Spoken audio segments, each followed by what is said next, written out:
The Arizona sun, man, it's a different kind of beast. Not just hot, but it bleeds this golden light over everything, making the desert look like some kind of ancient, forgotten painting. I was rolling through it west of Phoenix, the big rig, humming along like a contented beast. Had a load of industrial-grade piping headed for a construction site outside of Flagstaff. Pretty standard run, really. My usual route takes me through the heart of it, from the flat, sprawling expanse of central Arizona up into the cooler, pine-scented air of the high country. I'd picked up the load in Tucson the day before, after dropping off a shipment of electronic components. Those cross-state hauls can be a grind, but there's a rhythm to it. You know, the hum of the engine, the endless white line stretching out, the radio playing some classic rock or talk show. It's a lot of alone time, which suits me just fine. Gives a man time to think, or to just clear his head of all the junk that accumulates.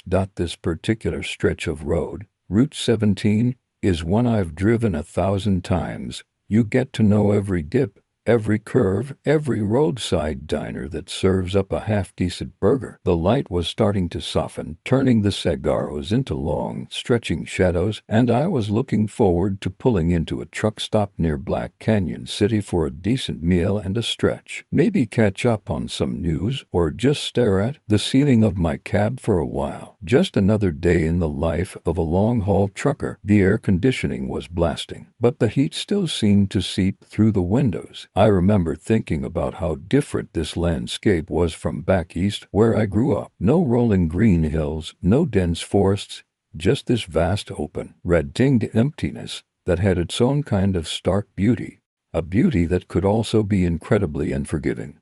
That's something you learn out here. Respect the desert. It doesn't suffer fools gladly. My mind was half on the road, half on what I'd grab for dinner. Maybe a steak, if they had one that wasn't tough as shoe leather. Just the mundane thoughts that fill a trucker's day. And then off to my right, I saw it, or rather, I didn't see it at first. Just a shimmer in the setting sun's glare, something out of place against the dusty roadside. As I got closer, it resolved itself into a shape that made me do a double take. It was a Ford Model A sitting forlornly on the shoulder of the highway. Not a modern classic, not some souped-up hot rod. This was the real deal, an honest-to-God antique, probably from the late 1920s or early 30s. Its paint, what was left of it, was faded to a dull green, and it looked like it had seen more miles and more stories than I ever would. Steam was certainly not coming from its hood, but it had the unmistakable look of a vehicle that had simply given up the ghost. And standing next to it, silhouetted against the fiery western sky, was an old man. He was tall, lean, with a weathered face that looked like it had been carved out of the very rock of the desert. He wore a simple, worn plaid shirt, denim jeans, and a wide-brimmed hat that cast his face in shadow. His hair, what I could see of it beneath the hat, was long and silver, braided down his back. His skin was the color of rich earth, and as I got closer, I could see the deep lines around his eyes, testament to a lifetime spent under the sun. He raised a hand, not frantically, but with a slow, deliberate motion, almost as if he expected me to stop. Most truckers wouldn't. Not out here, not for an old car and an old man. You hear too many stories, you know, but there was something about him, something in the way he stood, so calm and still in the vastness, that made me ease off the accelerator. Maybe it was the car, so out of place. Maybe it was just the setting sun playing tricks on my mind, making me feel a touch more charitable than usual. I signaled and pulled the rig over, the air brakes hissing as I brought the 20-ton beast to a stop. The dust from the shoulder billowed around the old Ford and settled on my truck. I leaned over and pushed open the passenger door. "Trouble, old-timer," I called out, my voice a little rough from the road. He approached the cab slowly, deliberately, like a man who had all the time in the world.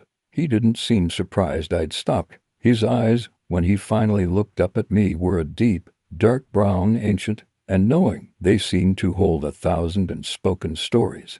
"She just decided she'd had enough," he said, his voice surprisingly soft, a low rumble that carried a hint of an accent I couldn't quite place. think it's the fuel line.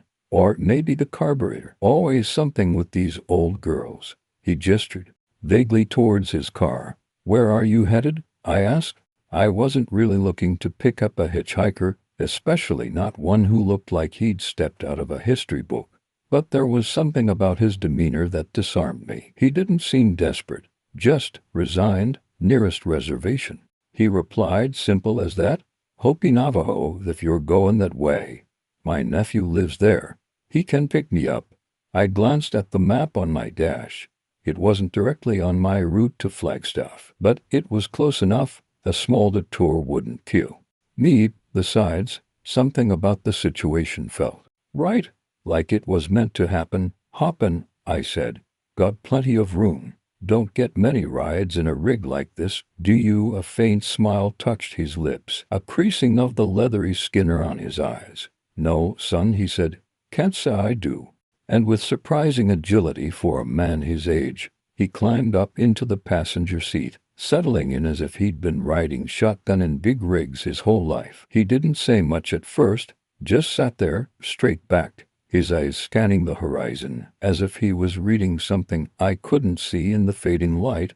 The cab of my truck, usually filled with the sounds of the road, and my own occasional muttering, felt different with him in it. There was a quietness to him, a stillness that was almost profound. It wasn't awkward, though, more like a comfortable silence, like sitting with an old friend who doesn't need words to understand. I tried to make small talk. Of course, long way to walk if I hadn't stopped, I offered. He just grunted, a soft sound, and shook his head slightly.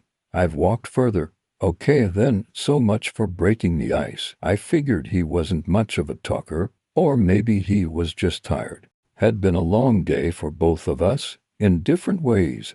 I went back to listening to the hum of the engine, and the occasional burst of static from the radio as the last slivers of sun dipped below the horizon, painting the sky in fiery oranges and deep purples. The desert began to cool. The air coming through the vents felt less like a blow-dryer. I could smell the faint, clean scent of sagebrush carried on the breeze out here. When the lights of the cities fade, the stars come out with an intensity you rarely see elsewhere. They blaze down, a million pinpricks of light against the velvet blackness. I glanced over at him a few times. He just sat there unmoving, his gaze fixed somewhere out in the darkness. He wasn't looking at the road, not really. He was looking through it, as if he was seeing something far beyond the reach of my headlights. His profile, silhouetted against the faint glow of the dash, seemed ancient, timeless. I started thinking about his Ford Model S stranded back there. How old must that car be, and for him to be driving it out here, alone, in the middle of nowhere? It didn't quite add up. It felt like a piece of a puzzle I didn't have all the edges to, but I didn't push it. There are some things you just don't ask about out here.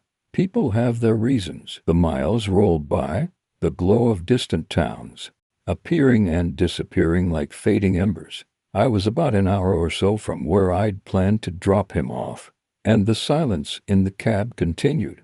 It wasn't oppressive, though in a way it was peaceful. I realized I hadn't felt this calm in a long time. Just the road, the truck, and the quiet presence of this old man. It was then, as we rounded a long, sweeping curve, that he finally spoke, his voice breaking the silence like the whisper of the wind through dry grass. "You're on the old road," he said, his voice soft, almost a murmur. I frowned, glancing at the highway signs. "This is I-17, I replied, a little confused. "Pretty new, as far as highways go." He shook his head slowly, still looking out into the darkness. "Underneath," he corrected. "Underneath, this is the old road. The one before the asphalt, before the white man came." And that right there was where the story truly began. His words hung in the air, transforming the mundane highway into something else entirely. "Underneath," he repeated, his voice gaining a quiet intensity. "This asphalt, these lines, they just cover what was already here. The paths carved by generations, by feet and hooves, by dreams and sorrows." He turned his head slowly, his eyes meeting mine in the dim glow of the dashboard lights. There was a depth to them, a sadness mixed with something ancient and unyielding. "My people," he began, "the Hopi, the Navajo, we have lived on this land since time immemorial. And we traveled these paths long before any map was drawn, long before any truck rumbled through the night." He leaned back, his gaze returning to the darkness beyond the windshield. "This road you drive, it follows the spine of an old trail. A trail that led to sacred places, to watering holes, to hunting grounds. It was a lifeline. Families traveled it, carrying their children, their stories, their hopes. Warriors rode it, hunters followed the game. Medicine men sought wisdom along its twists and turns." His voice was a low cadence, a storyteller's rhythm. I found myself completely captivated, my usual vigilance on the road almost forgotten as I listened. He wasn't just talking about a path, he was talking about a living, breathing entity. "They say," he continued, "that the spirits of those who traveled this old road still linger. They whisper in the wind that rustles through the sagaras.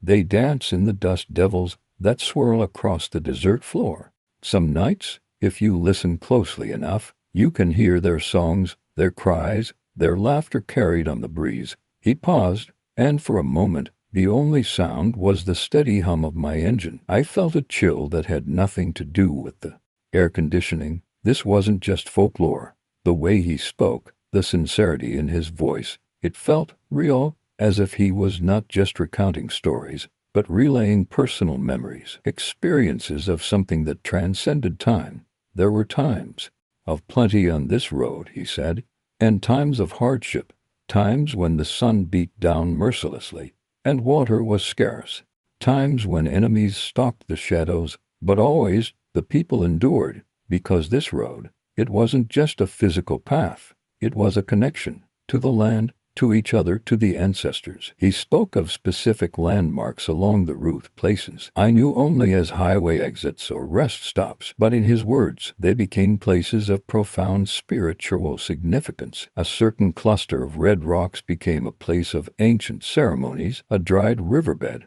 a place where ancestors once found life-giving water. The very air around us seemed to thicken with unseen presences. "Sometimes," he murmured, "when the moon is full and the desert is silent, you can see them, not with your eyes, not truly, but with your heart. The echoes of a people who walked this land with reverence, who understood its power, a power that modern man has forgotten, buried under layers of concrete and steel." He looked at me again, his dark eyes seeming to pierce through me.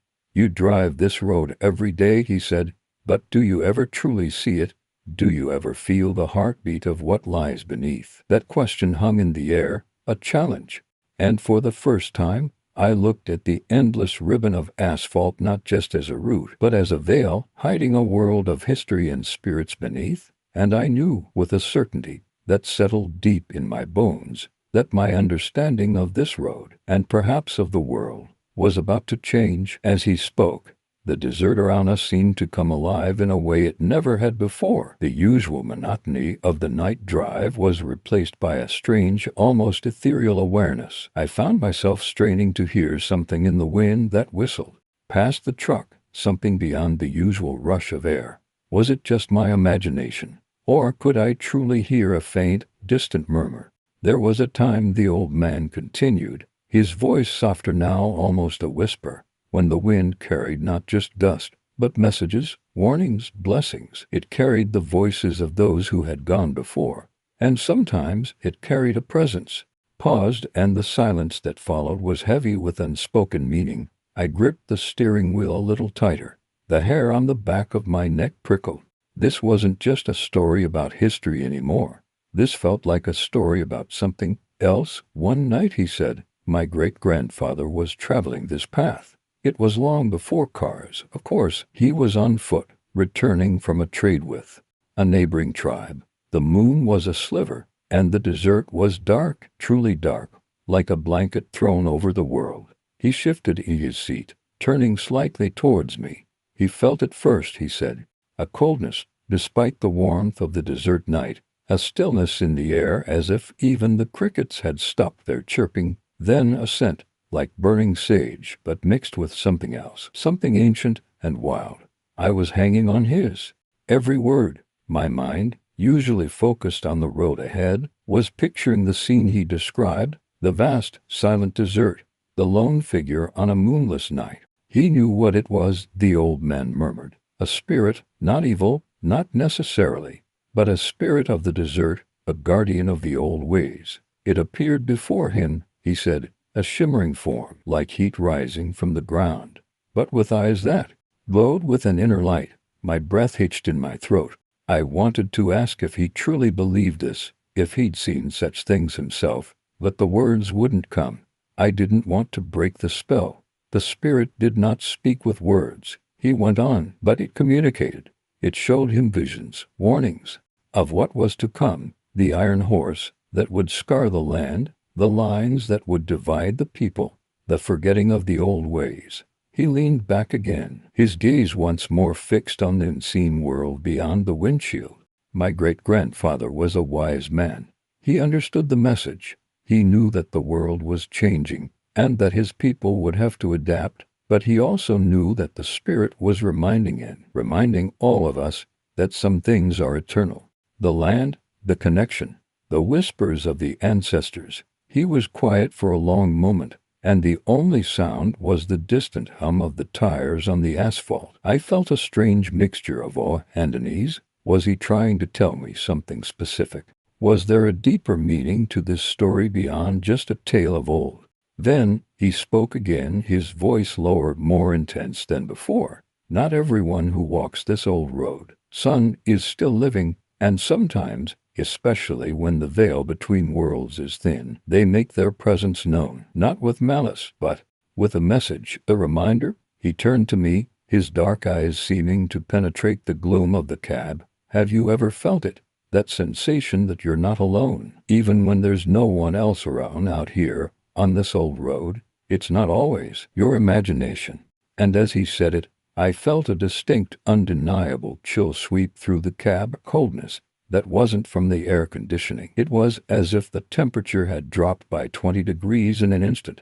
And for the first time on this trip, a genuine sense of unease, a prickling of pure intrigue settled over me. This old man wasn't just telling stories. He was unveiling a reality I never knew existed, a reality that now felt disturbingly close. The sudden drop in temperature was undeniable. It wasn't just a fleeting sensation. It lingered, a cold pocket of air in the otherwise warm cab. I glanced at the old man. His expression was unchanged, his eyes still fixed on the darkness, but there was a subtle tension in his posture, a barely perceptible shift. He hadn't just been telling me a story, he'd been preparing me. Sometimes, he said, his voice now barely a whisper, the land itself holds memories, traumatic ones, moments of great sorrow or anger, and those memories can manifest, especially for those who are open to seeing them. He didn't elaborate, but I didn't need him to. My mind was already racing, piecing together the threads of his narrative, the whispers in the wind, the spirits of the ancestors, the idea that this very road, beneath its modern veneer, was steeped in a history both tangible and supernatural. We were passing through a particularly desolate stretch, the desert stretching out endlessly on either side, punctuated only by the occasional silhouette of a saguaro. The moon, now a slender crescent, offered little light. My headlights cut through the inky blackness, revealing only what was directly in front of us. Then I saw it, just a flicker at the very edge of my vision, out on the shoulder, far beyond the reach of my lights, a movement, too quick to be an animal, too indistinct to be anything solid. My heart gave a little lurch. I tightened my grip on the wheel, my knuckles white. "Did you see that?" I asked, my voice a little rougher than I intended. The old man didn't respond immediately. He merely inclined his head slightly, as if he had been expecting the question. "The desert has many secrets, son," he said, his voice flat, "and some of them are not meant for mortal eyes."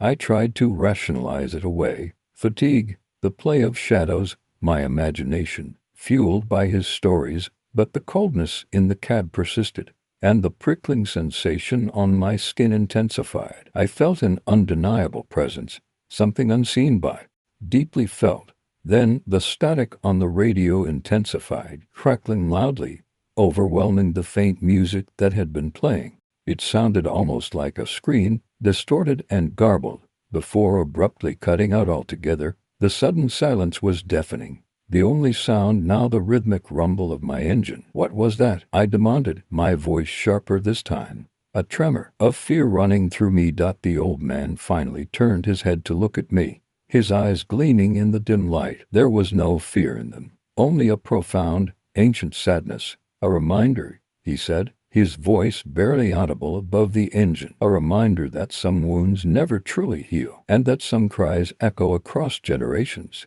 He lifted a hand, a slow, deliberate gesture, and pointed towards a distant, shadowy mesa that was barely visible against the night sky.